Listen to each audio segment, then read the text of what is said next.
seorang pemilih yang cerdas, yang paling utama itu adalah harus memastikan dulu bahwa sudah terdaftar sebagai pemilih. Jangan sampai datang memilih karena mendapatkan sesuatu dari para calon itu.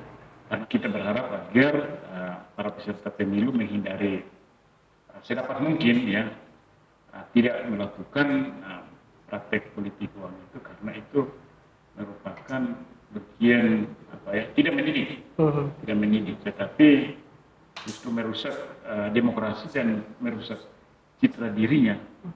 Dan syukur kalau terpilih, tapi kalau tidak terpilih kan terakhir ya untung ada di mana-mana.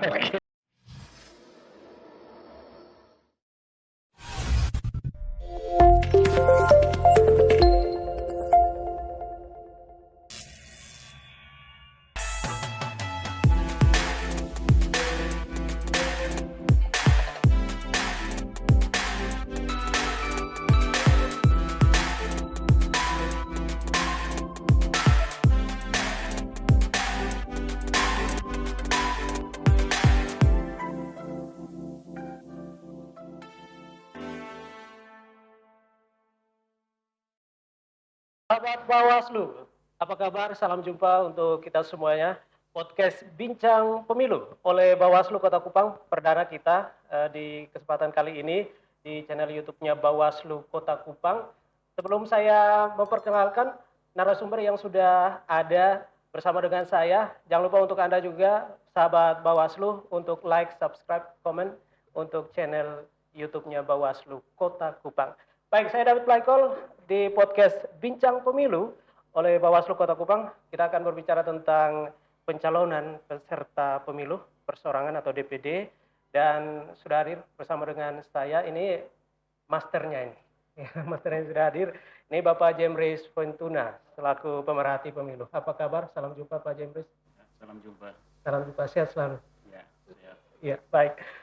Ya, ini sekarang ini kan kita sudah memasuki tahapan-tahapan pemilu berkaitan juga dengan tahun depan pemilihan umum 2024. Tentu dari tahun ke tahun ya sampai saat ini tentu juga masih banyak catatan-catatan berkaitan dengan perhelatan pemilu ini dari kacamata Bapak Jemris. Seperti apa? Ya, ya pemilu ini ya merupakan proses demokrasi untuk sirkulasi kepemimpinan 5 tahun sekali.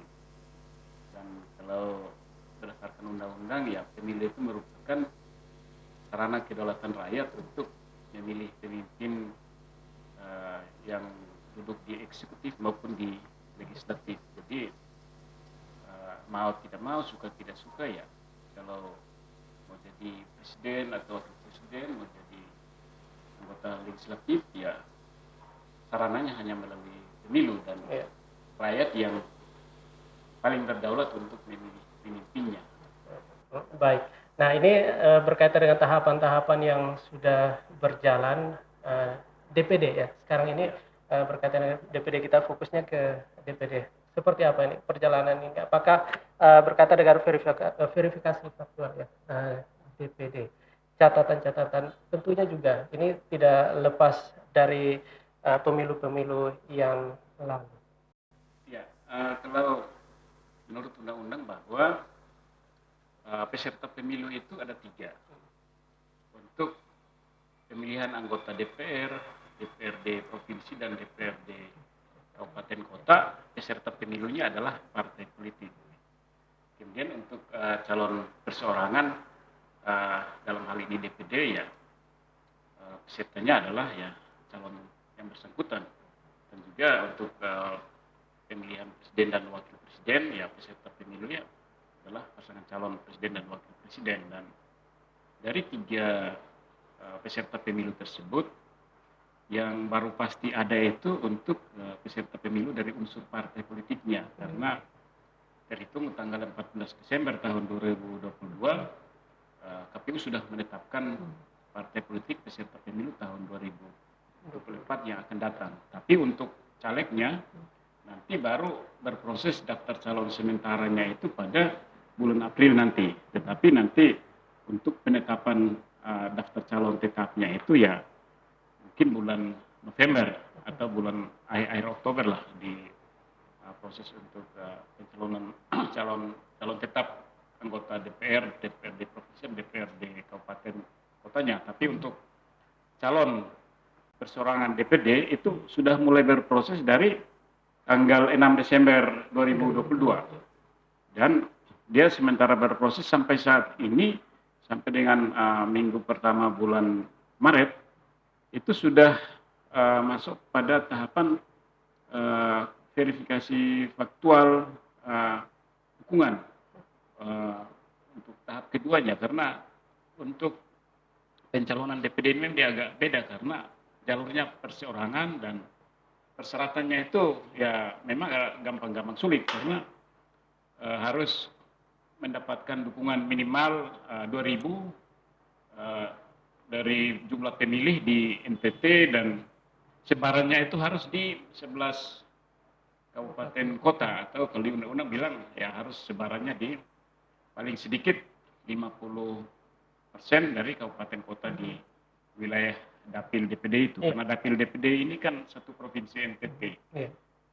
Kuotanya untuk DPD itu kan setiap provinsi hanya 4 orang. Kalau calonnya ya sebanyak-banyaknya, tapi kalau menurut pemberitaan media massa yang saya ikuti sekarang ini kurang lebih ada 17. Ada 17 bakal calon yang memenuhi syarat minimal dukungan dan sebarannya juga terpenuhi, dan ya mudah-mudahan semuanya bisa lolos. Karena kalau tahun pemilu 2019 peserta perseorangan itu 36 orang, tapi kali ini berkurang. Nah, itu artinya bahwa dari kalau katakanlah 17 orang ini semuanya lolos memenuhi syarat minimal dan sebaran, maka mereka tentunya akan mendaftarkan diri sebagai bakal calon untuk nanti KPU menetapkan mereka sebagai daftar calon sementaranya, DCS-nya. Nanti setelah itu perlu lagi ada verifikasi syarat lain-lain. Karena sekarang ini kan yang baru dilihat oleh KPU itu hanya sebaran dukungan dan syarat minimal 2.000. Tapi kalau sudah mendaftarkan diri di KPU pada tanggal 1 Mei nanti untuk menjadi daftar calon sementara, maka syarat-syarat calon yang lain itu harus dilampirkan, misalkan ijazahnya, KTP-nya, kemudian ada pernyataan-pernyataan harus bebas narkoba dan seterusnya, itu harus dilampirkan dan tentunya nanti KPU akan memverifikasi dokumen administrasi itu. Setelah itu nanti melalui proses, kalau ada syarat yang belum lengkap maka KPU minta untuk diperbaiki, kemudian kalau hasil perbaikannya itu sudah lengkap maka harus uji publik lagi. Jadi tahapannya cukup panjang sampai dengan bulan November. Kira-kira begitu kalau untuk calon DPD-nya. Baik, nah ini tadi sudah digambarkan, tentunya banyak proses yang harus dilewati untuk menjadi calon DPD yang tadi Bapak jelaskan. Nah ini berkaitan juga dengan potensi dari bakal calon itu. Nah, kalau tahun-tahun kemarin kita kembali, tadi dijelaskan bahwa ini antusiasnya sangat banyak sekali menjadi DPD, calon DPD yang mencalonkan diri. Tahun ini yang lolos untuk sementara ya, 17 yang lolos. Nah ini kira-kira apa penyebab kok sepertinya ada penurunan? Ini bagaimana nih? Apakah karena terbawa perasaan gagal beberapa tahun kemarin atau seperti apa? Atau antusias atau seperti apa nih? Kalau antusias, malah antusias karena kalau yang saya ikuti dari pemberitaan media yang jumlah yang mengambil user di KPU itu sebanyak 45 orang. Nah, dari tahun kemarin, dari akhir 2022, akhir November, nah, itu sekitar 45 orang datang konsultasi, terus karena kan untuk syarat minimum dan sebaran itu kan harus semuanya harus dokumennya diupload di silonnya KPU, silon DPD. Itu 45 orang di KPU konsultasi dan ambil user, tapi yang kembali ke KPU itu hanya 41. 41 dan dari 41 itu hanya 23 bakal calon yang menyerahkan dukungan minimal. Namun 5 bakal calon tidak diterima oleh KPU Provinsi NTT dengan tentunya dengan argumentasi dan alasan-alasan yang sesuai dengan aturan. Dan tersisa itu ada 18 tapi dalam perjalanan satu gugur lagi. Satu gugur kemudian hanya menyisahkan 17 orang dan dari 17 orang itu hanya 10 yang sudah lolos tahap pertama. Artinya bahwa semua dokumen dokumen sebaran dukungan dan syarat minimalnya itu sudah terpenuhi. Tinggal nanti mereka menunggu tanggal 1 Mei mereka ke KPU untuk mendaftarkan diri tentu dengan membawa syarat-syarat calon lainnya. Sedangkan masih ada 7 yang belum memenuhi syarat dan sekarang mereka lagi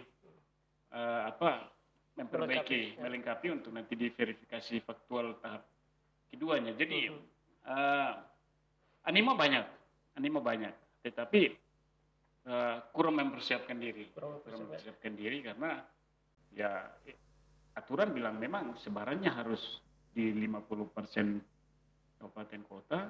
Kalau 50% kita di sini kan 22 kabupaten kota, berarti harus di 11 kabupaten kota dan syarat minimalnya itu 2000 dan 2000 pemilih itu juga ada persyaratan yang harus ditaati oleh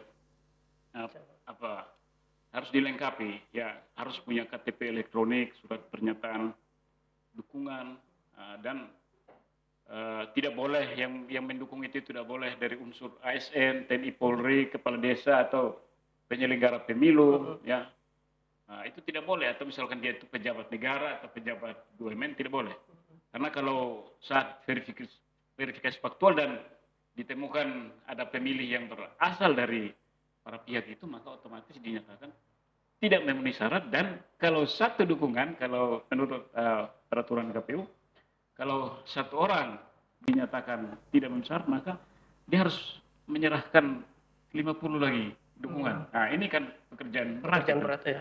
Apakah itu yang membuat sehingga maksudnya ini tidak lagi untuk animonya yang lolos tadi yang disampaikan 17 ya 10 yang sudah lanjut ke tahap artinya ini sudah lengkap dan 7 dalam proses menuju apakah nanti sampai bisa bergabung kembali menjadi 17 ataukah berkurang atau seperti apa? Kalau saya maunya semuanya lolos. Dari awal saya kalau lebih banyak lebih bagus karena artinya bahwa proses demokrasi itu berjalan yang baik dan partisipasi orang untuk menjadi calon itu lebih banyak. Jadi salah satu indikator kesuksesan sebuah pemilu atau sebuah demokrasi itu seberapa banyak orang yang berminat untuk mencalonkan diri. Beda dengan kalau calon DPR atau DPRD provinsi atau DPRD kabupaten kota. Kan DCS-nya kan disesuaikan dengan jumlah kursi di dapil itu. Jadi katakanlah di Kota Kupang kalau dapil 1 kalau dia 9 kursi, maka partai dia hanya mengajukan 9 calon, tidak boleh lebih. Beda dengan DPD. DPD yang penting siapa yang punya kemampuan melakukan konsolidasi di masyarakat untuk mendapatkan dukungan sebanyak-banyaknya dengan sebaran di 50% kabupaten kota di Provinsi NTT, dan dia bisa membuktikan bahwa yang bersangkutan memberikan dukungan, otomatis dia bisa dinyatakan lolos syarat minimal dukungan dan sebaran dan silahkan mendaftar untuk menjadi peserta pemilu. Nah ini juga kita harus melihat juga bagaimana juga animo dari pemilih itu. Nah mencegah supaya tidak ada pendobelan dalam dukungan kepada DPD. Dalam satu rumah, kita ambil contoh dalam satu rumah. Karena ini hampir 10 ya, 10 tinggal nanti kalau 7 menyusul berarti 17. Ya, jadi memang kalau dalam verifikasi dukungan itu seringkali ada beberapa persoalan yang ditemukan oleh KPU maupun oleh Bawaslu. Dan kalau informasi yang saya dengar sekarang ini, kalau silonnya KPU itu ketika mengupload data dia sudah bisa mendeteksi potensi kegandaan dukungan dan juga potensi misalkan anomali dukungan itu. Jadi kegandaan dukungan itu misalkan dalam satu calon dia didukung oleh orang yang sama lebih dari sekali. Karena mungkin mengupload KTP-nya itu double. Itu kegandaan internal namanya. Tapi ada juga yang sifatnya ganda eksternal. Dia dukung di calon A, tapi dia juga dukung di calon B. Jadi ceritanya dua kaki. Main dua kaki. Mendukung dua orang atau kadang lebih. Tetapi sistemnya KPU itu bisa mendeteksi. Hanya biasanya kalau misalkan kalau ada nama itu yang ada katakanlah ada I dan Y, berarti dia satu orang dia tetap baca dua nama. Seperti itu. Jadi kegandaan itu macam-macam. Tetapi ya kalau misalkan mereka sudah lolos di verifikasi dukungan minimal di tahap pertama, itu artinya bahwa ya yang 10 orang yang tadi saya katakan itu ya mereka tinggal menunggu waktu tanggal 1 Mei untuk datang ke KPU dan mendaftarkan diri sebagai bakal calon. Tentunya status mereka saat itu sudah DCS sebagai calon sementara. Kalau sekarang belum, sekarang masih bakal calon. Nah, saya berharap mungkin 7 yang lain yang sekarang memperbaiki dukungan itu, kemudian nanti dilanjutkan dengan verifikasi faktual tahap kedua, mereka juga bisa dinyatakan memenuhi syarat untuk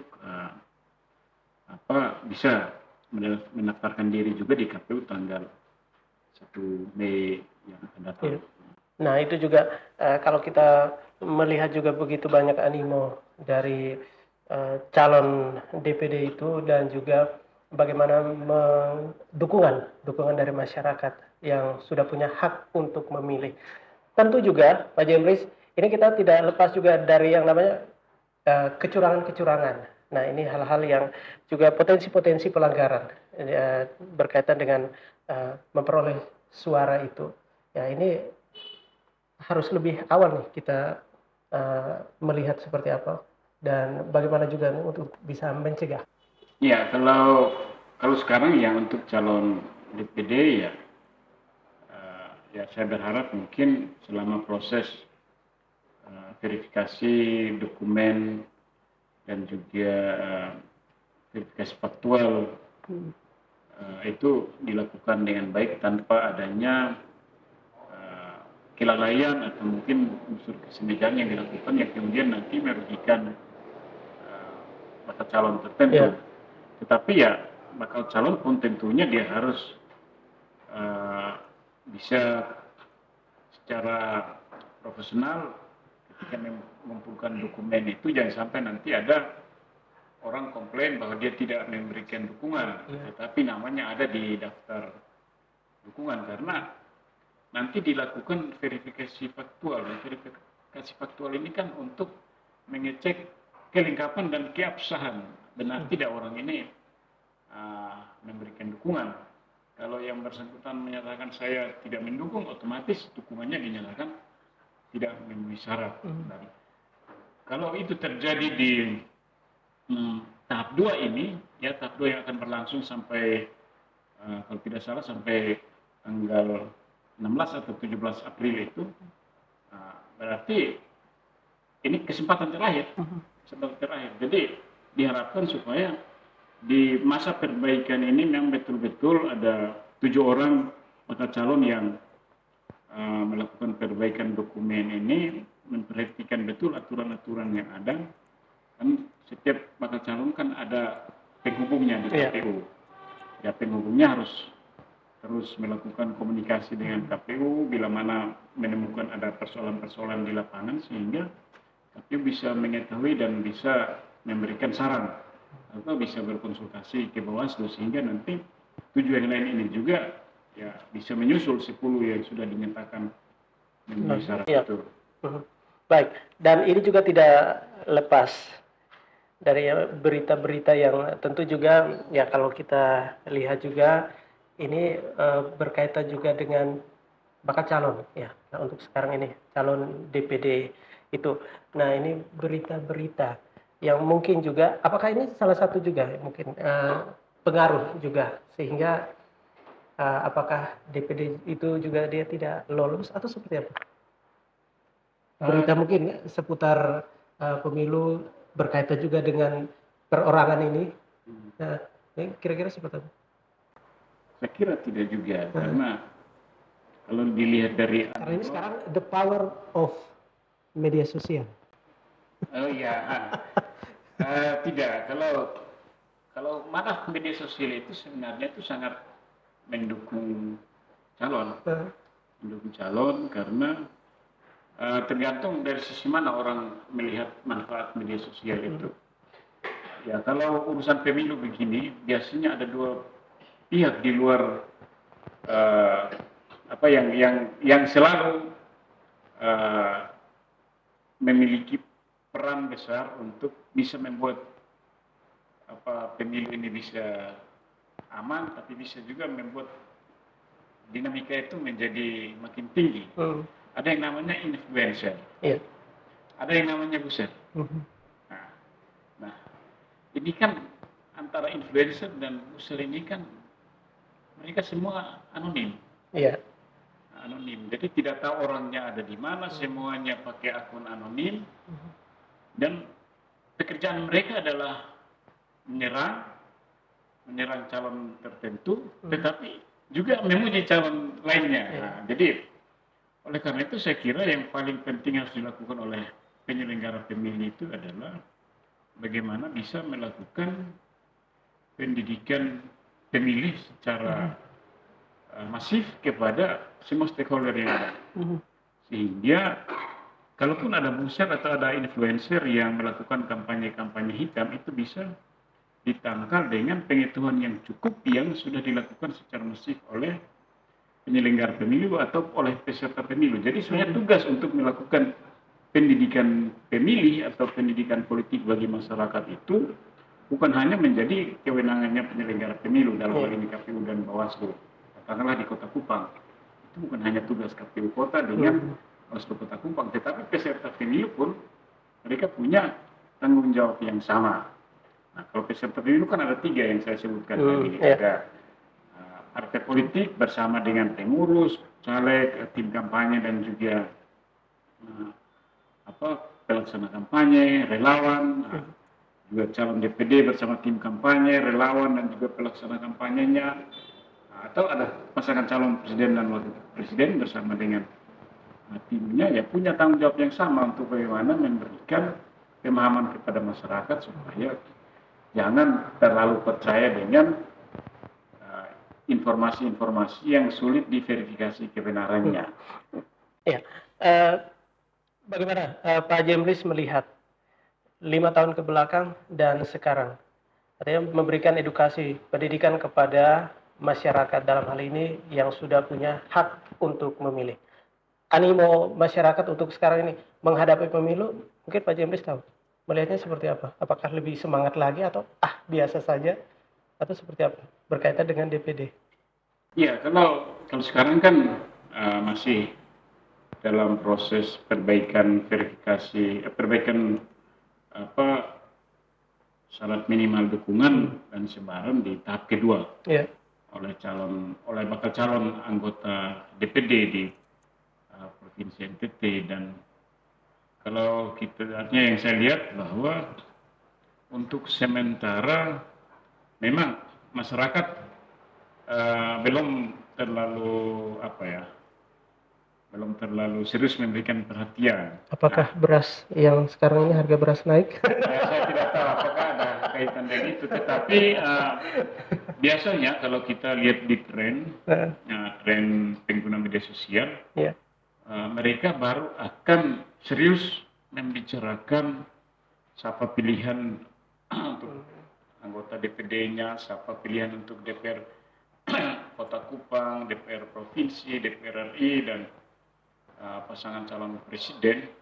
itu menjelang hari H, menjelang katakanlah ini di akhir 2023 itu nanti di warung-warung kopi itu atau di pinggir jalan atau dimanapun masyarakat berada, pasti mereka omongnya tentang pemilu.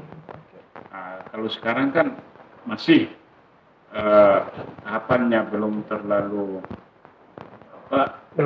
kelihatan. Mendapat perhatian dari masyarakat karena belum ada daftar calon sementara atau daftar calon tetapnya. Ya memang kasakusu di luar sana kan banyak, tetapi kan tentunya semuanya belum pasti. Semuanya itu pasti ketika sudah datang ke KPU membawa dokumen syarat calon, saya datang mendaftar diri sebagai calon anggota DPD. Setelah semua di tahapan pertama untuk penyerahan dukungan dan verifikasi minimal dan sebaran itu terpenuhi. Kemudian setelah itu pada tahapan yang sama juga kan nanti di bulan April atau Mei itu juga partai sudah mendaftarkan calon anggota legislatifnya. Nah itu pasti perbincangan masyarakat itu sudah mulai ramai di sana. Oke, baik. Nah, tentu di saat masyarakat berbicara ramai tema tentang DPD itu, kita fokusnya ke DPD, kesiapan dari calon itu. Pak Jemlis melihatnya seperti apa? Iya, NTT ini kan luas sekali, 22 kabupaten dengan begitu banyak pulau dan dibatasi oleh laut yang sangat luas. Ini menjadi tantangan tersendiri bagi para calon DPD nanti. Karena dapilnya itu kan di 22 kabupaten kota ini. Jadi tinggal sekarang bagaimana caranya mereka bisa memanfaatkan sarana-prasarana yang ada dengan tentunya dukungan yang dimiliki oleh para calon untuk nanti bisa menjangkau 22 kabupaten kota ini karena dapilnya sangat luas dan mereka mau tidak mau harus mampu menjangkau, tetapi tidak perlu juga harus datang secara fisik karena KPU sudah menyiapkan metode-metode kampanye. Kalau tidak bisa datang secara fisik, bisa menggunakan kampanye media sosial. Media sosial ini kan dia menembus batas. Dia menembus batas dan bisa dijangkau kapan saja di kamar tidur orang bisa lihat media sosial, di meja makan, di jalan, dimanapun dia bisa lihat. Nah, tapi kan orang NTT lebih suka ini bertatap muka. Ya, tidak merugikan. Ya itu tantangan bagi para calon anggota DPD nanti. Tapi saya sangat yakin bahwa masyarakat NTT sudah dewasa dalam berpolitik dan pemilih-pemilih NTT termasuk pemilih-pemilih cerdas dan militan. Kenapa saya katakan begitu? Karena walaupun mereka ramai di media sosial memperbincangkan siapa calonnya, tetapi nyatanya pemilu kita di NTT selalu aman. Ya memang ada case 1-2, tetapi ya itu kan sifatnya hanya spontan dan tidak berlangsung lama, tetapi bisa reda kemudian masyarakat hidup normal lagi. Jadi saya optimis dan tentunya para calon juga harus optimis, penyelenggara pun optimis dan masyarakat harus optimis bahwa pemilu 2024 yang akan datang tentu akan menghasilkan para anggota DPD atau kerennya disebut senator, senator yang luar biasa yang tentunya bisa memberikan rasa aman lah bagi masyarakat. Karena setelah saya lihat 17 bakal calon yang sudah lolos di tahapan pertama dan ada sekarang 8 yang masih perbaikan di tahap kedua ini, mereka ini adalah para tokoh, mereka adalah para intelektual, mereka adalah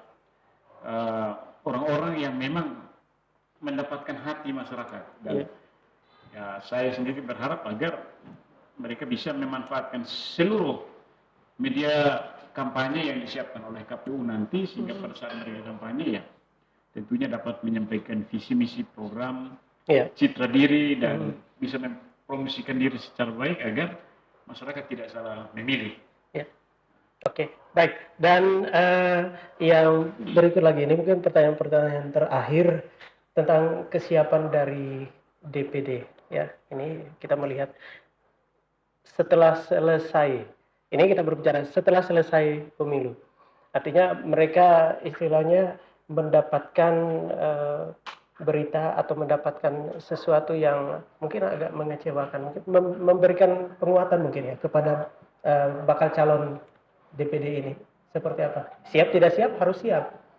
Nanti di ujung-ujung kalau tidak siap, kalau siap ya, kalau berhasil iya, tapi kalau tidak, nah ini nih, kira-kira seperti apa?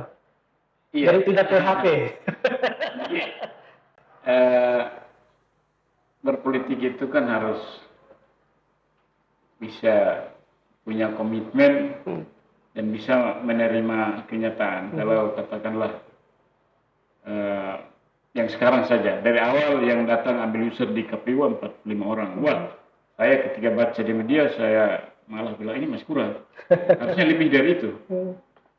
Kemudian ya, sampai dengan tahapan ini, 10 yang sudah oke, sudah memenuhi syarat, dan tinggal 8 yang perbaikan. Nah, artinya kalau semuanya lolos berarti ada 17 calon anggota DPD. Tetapi jangan lupa bahwa 17 ini hanya memperebutkan 4 kursi. Iya.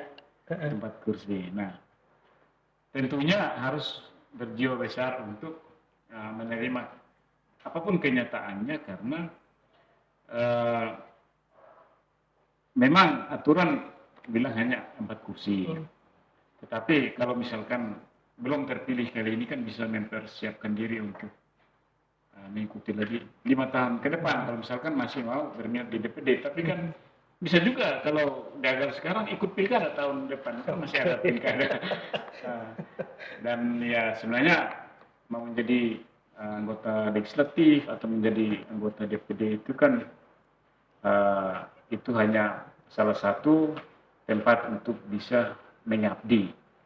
Tapi di luar sana kan masih banyak tempat untuk bisa mengekspresikan diri, untuk bisa bekerja dan melayani masyarakat tanpa harus duduk di Senayan sebagai anggota senator. Baik, oke. Dan yang paling terakhir dari bincang kita berkaitan dengan DPD ya, peserta pemilu perseorangan ini, tentu juga banyak harapan dari kita semua. Ya, ini masyarakat yang pada saat ini berkaitan dengan tema kita, Pak Jemris selaku pemerhati pemilu mau menyampaikan untuk semua yang terlibat berkaitan dengan pemilu ini. Silakan. Iya, pemilu ini merupakan tempat untuk masyarakat bisa mengekspresikan diri untuk menyaring dan memilih siapa yang akan menjadi pemimpinnya ke depan. Baik itu sebagai presiden dan wakil presiden, baik sebagai anggota DPR, DPRD provinsi, DPRD kabupaten kota, dan juga anggota DPD. Tentunya menjadi seorang pemilih yang cerdas, yang paling utama itu adalah harus memastikan dulu bahwa sudah terdaftar sebagai pemilih. Karena kalau sudah terdaftar sebagai pemilih, otomatis tiket untuk menggunakan hak suaranya atau hak pilihnya itu sudah ada.